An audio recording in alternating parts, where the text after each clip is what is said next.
नमस्कार, मैं डॉक्टर राजकुमारी शर्मा आज आपके समक्ष हिंदी व्याकरण में से मुहावरे और लोकोक्ति विषय पर बात करूंगी। मुहावरे और लोकोक्ति हमारे जीवन में किस तरह से अहम भूमिका निभाते हुए नजर आते हैं। हम दिन में दैनिक दिनचर्या में हम इनका प्रयोग करते हुए दिखाई देते हैं। किसी भी अभिव्यक्ति को व्यक्त करने के लिए भाषा की आवश्यकता होती है। भावों और विचारों को अभिव्यक्त करने का माध्यम है भाषा। भाषा के द्वारा व्यक्ति अपनी अभिव्यक्ति कभी प्रभावशाली ढंग से तो कभी आकर्षक रूप, कभी सीधे सादे सरल सहज शब्दों में स्पष्ट करता हुआ दिखाई देता है। साहित्य में भाषा का प्रयोग प्रभावशाली एवं आकर्षक ढंग से किया जाता है। मुहावरे और लोकोक्ति का रूप सरस, रोचक एवं प्रभावपूर्ण ढंग से किया जाता है। मुहावरे का अर्थ बातचीत करना, उत्तर देना या अभ्यास। मुहावरे की परिभाषा, जो शब्द अपने साधारण अर्थ को छोड़कर विशेष अर्थ व्यक्त करते हैं उन्हें मुहावरे कहते हैं। मुहावरे की विशेषताएं, मुहावरों का प्रयोग व्यक्ति वाक्य में पूर्ण रूप से नहीं किया जाता, संक्षिप्त रूप में अपने भाव या विचार प्रकट किए जाते हैं। दूसरी विशेषता, मुहावरे में मूल शब्द को बदला नहीं जा सकता। तीसरा, मुहावरे का प्रयोग अर्थ प्रसंग के अनुसार होना चाहिए।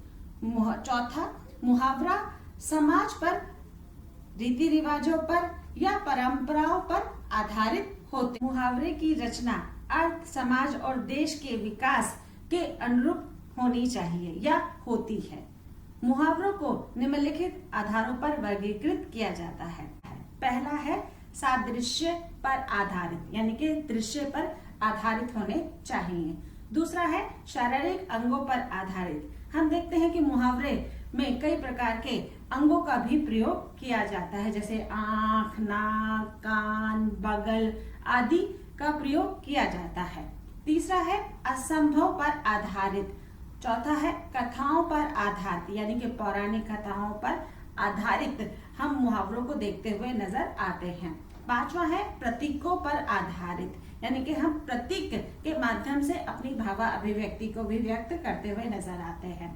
और छठा है घटनाओं पर आधारित, कि विभिन्न प्रकार की घटनाएं हमारे जीवन पर आधारित होती हैं, तो उन पर भी कई मुहावरे बने हुए हैं जिनका वर्णन मुहावरों के अंतर्गत किया जाता है। तो हमने यहाँ पर देखा कि मुहावरे कितने प्रकार के होते हैं और मुहावरों में किस तरह से जीवन रूपी अनुभवों को अभिव्यक्त किया जाता है।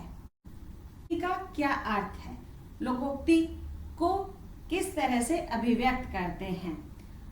लोकोक्ति का अर्थ उक्ति या कथन। लोकोक्ति की परिभाषा, किसी विशेष स्थान तथा प्रसिद्ध हो जाने वाली उक्ति को लोकोक्ति कहते हैं। लोकोक्ति का प्रयोग किसी क्षेत्र विशेष में किसी विशेष अर्थ की ओर संकेत देता है, उसे भी लोकोक्ति कहा जा सकता है। लोकोक्ति की विशेषताएं, पहला है संक्षिप्तता। जैसे कि मैंने बहुत पहले भी अपनी कई वीडियो में बताया है कि संक्षिप्तता का क्या आधार है और संक्षिप्तता हम किस तरह से विषय के आधार पर उसे अभिव्यक्त करते हुए नजर आते हैं। संक्षिप्तता से हमारा तात्पर्य है कि अपनी बात को बहुत ही सीमित शब्दों में कहना, जिससे कि उसके अर्थ का रूप स्वरूप सामने वाले को अच्छे से समझ में आ जाए। अनावश्यक बातों का, अनावश्यक शब्दों का प्रयोग नहीं होना चाहिए। दूसरा है महत्वपूर्ण। महत्वपूर्ण से हमारा तात्पर्य है कि लोकोक्ति सारे देश में प्रचलित है, क्योंकि ये लोक जीवन पर आधारित है और लोगों द्वारा निर्मित की गई है कि लोगों में किस तरह से जीवन के अनुभवों के द्वारा जो महत्वपूर्ण पल वहां पर बिताए हैं या उन्हें अनुभव किया है, उसके आधार पर अभिव्यक्ति को व्यक्त करना। तीसरा है जीवन अनुभवों पर आधारित। जैसे कि मैंने अभी चर्चा की थी कि व्यक्ति अपने जीवन काल में जो अनुभव या जो अनुभवों को ग्रहण करता है उस पर आधारित अभिव्यक्ति वह करता हुआ दिखाई देता है। चौथा है सजीवता। व्यक्ति अपनी अभिव्यक्ति सीधी सरल भाषा में बड़ी सजीवता से व्यक्त करता हुआ दिखाई देता है। मतलब किसी भी तरह की कोई कठिन शब्दों का वहां पर प्रयोग नहीं होता, किसी तरह के लाक्षणिक शब्दों का वहां पर प्रयोग नहीं होता। अपनी सरल अभिव्यक्ति के द्वारा वह अपनी अभिव्यक्ति को व्यक्त करता हुआ दिखाई देता है। पांचवा है इसमें लोकप्रियता।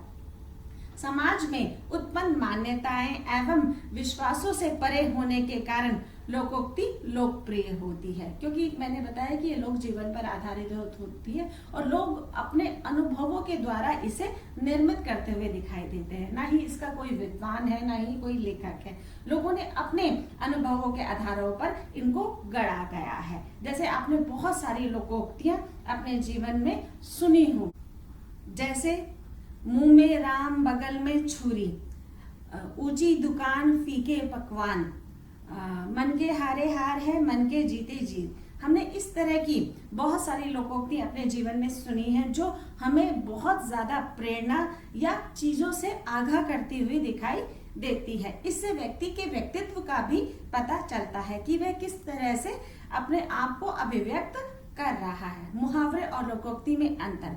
आपने बहुत सारी किताबों में मुहावरे और लोकोक्ति में अंतर देखा होगा, पढ़ा होगा। आज मैं जो बताने जा रही हूँ वो बहुत ही सरल और सीमित रूप में आपके समक्ष प्रस्तुत कर रही हूँ। मुहावरा ये वाक्यांश पर आधारित होते हैं, पूर्ण वाक्य पर आधारित नहीं होते। कहने का तात्पर्य है बहुत सीमित या कम शब्दों में मुहावरों का प्रयोग किया जाता है, जबकि इसके दूसरे रूप में लोकोक्ति पूर्ण वाक्य पर आधारित होती है। इसमें परिवर्तन नहीं किया जा सकता है। दूसरा है इसमें मुहावरा का स्वतंत्र प्रयोग नहीं किया जा सकता, वाक्य के अंतर्गत ही इसका प्रयोग करना संभव है, जबकि लोकोक्ति का प्रयोग स्वतंत्र रूप से पूरे वाक्य के रूप में किया जा सकता है।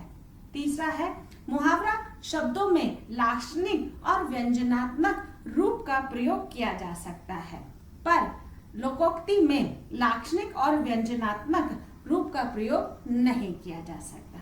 चौथा है इसमें मुहावरा में वाक्य के प्रयोग में प्रयुक्त शब्दों में लिंग, वचन, काल आदि व्याकरणिक दृष्टि से परिवर्तन किया जा सकता है, जबकि लोकोक्ति में वाक्य के प्रयोग में किसी भी तरह का कोई भी परिवर्तन नहीं किया जा सकता। पांचवा, किसी स्थिति का क्रिया और इशारा किया जा सकता है या उसे व्यक्त किया जा सकता है। लोकोक्ति अधिकतर यथार्थ पर ही आधारित होती है और उसे यथार्थ पर ही अभिव्यक्त किया जा सकता है। तो मुहावरे और लोकोक्ति में ये संक्षिप्त अंतर मैंने आप लोगों को बताया कि किस तरह से हम अपने जीवन में मुहावरों का प्रयोग करते हुए नजर आते हैं और लोकोक्तियों का भी प्रयोग करते हुए नजर आते हैं। अब देखिए कि पूरी दिनचर्या में हमारे जो बड़े बूढ़े हैं वो इस शब्दों का, इन वाक्यों का प्रयोग करते हुए नजर आते हैं, जो हमारे लिए भी कहीं ना कहीं हितकर है, लाभकारी है और प्रेरणादायक है। धन्यवाद।